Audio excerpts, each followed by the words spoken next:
Hello students, welcome to pi classes. आज हम study करेंगे वर्क एनर्जी थ्योरम की। ठीक है, थोड़ा सा इम्पोर्टेंट टॉपिक है ये 11th क्लास की फिजिक्स का, work energy and power chapter से। तो वर्क एनर्जी थ्योरम के बारे में बात करनी है हमें आज। वर्क एनर्जी थ्योरम का स्टेटमेंट क्या है, what is the definition of it, ठीक है, और डेरिवेशन को कैसे प्रूव करते हैं। तो आज का जो मेन टॉपिक है वो हमारा है work energy theorem for a constant force. ठीक है, डेफिनेशन आपके सामने बोर्ड पर लिखी हुई है, समझ लेते हैं कि अकॉर्डिंग टू डेफिनेशन क्या कहती है ये work energy theorem. Okay, according to definition, the work done by the net force acting on a body is equal to the change produced in the kinetic energy of the body। ठीक है, that means अगर किसी body में हम कुछ work कर रहे हैं तो वर्क कितना हुआ है उसे हमें कैसे कैलकुलेट करना है। ठीक है, तो उसी वर्क को कैलकुलेशन के लिए, उसी वर्क का कैलकुलेशन के लिए ये एनर्जी, ये थ्योरम बनी है। इस थ्योरम से हम लोग क्या कर सकते हैं, वर्क डन निकाल सकते हैं। ठीक है, किसी बॉडी में सपोज सब ऐसे समझ लेते हैं, अगर डायग्राम से समझेंगे तो अगर हमारे पास एक ब्लॉक है, ठीक है, इस पर एक फोर्स लगाया गया है, फोर्स F, और डिस्प्लेसमेंट होता है S। क्लियर? ठीक है, ये ब्लॉक यहाँ से चल करके यहाँ पर आ चुका है, ये डिस्प्लेसमेंट हो गया है। ठीक है, इसकी नई पोजीशन यहाँ पर है, तो हमने यहाँ पर कुछ वर्क किया, W = Fs होता है।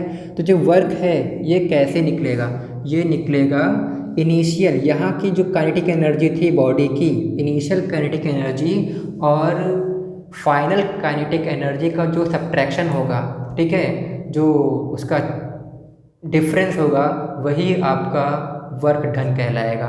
ठीक है, तो इसे हम प्रूफ कर लेते हैं। कैसे हमें प्रूफ करना है वो हम आपको बताते हैं। ठीक है, तो जो प्रूफ है वो हम आप देख सकते हैं कि प्रूफ कैसे करते हैं। ठीक है, सबसे पहले हमने लेट कर लिया जो भी हमारे पास बॉडी है, mass of the body, mass of the body एक प्रॉपर डेरिवेशन है, अच्छे से समझेंगे तो समझ में आ जाएगा।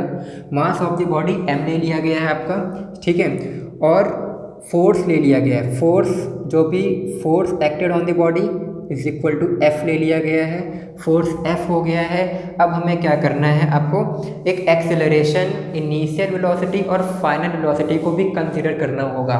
सपोज कर लिया जो एक्सेलरेशन है, ठीक है, acceleration is equal to A मीटर/सेकंड²। ठीक है, और final velocity, final velocity is equal to V let कर ली हमने, और इनिशियल वेलोसिटी, इनिशियल वेलोसिटी आपकी हो जाएगी u हो जाएगी। ठीक है, initial velocity will be u।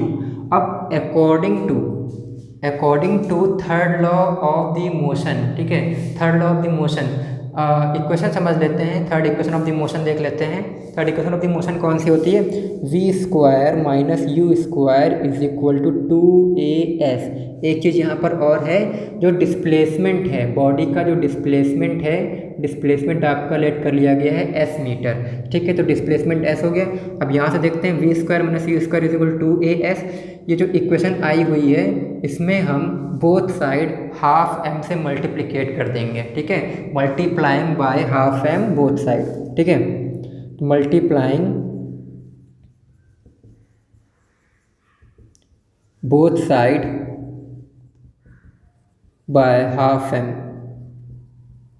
Half m से बोथ साइड हम मल्टीप्लिकेट करेंगे, तो ये हो जाएगा half m v² minus half m u² is equal to half m 2as।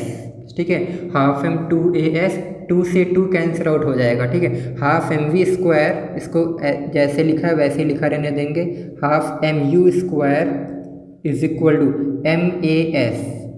Clear? Mass into acceleration will be force. ठीक है, force F is equal to ma पढ़ा होगा आपने, तो half mv² minus half mu² is equal to Fs हो जाएगा। ma की जगह पर हमने Fs पुट कर दिया है।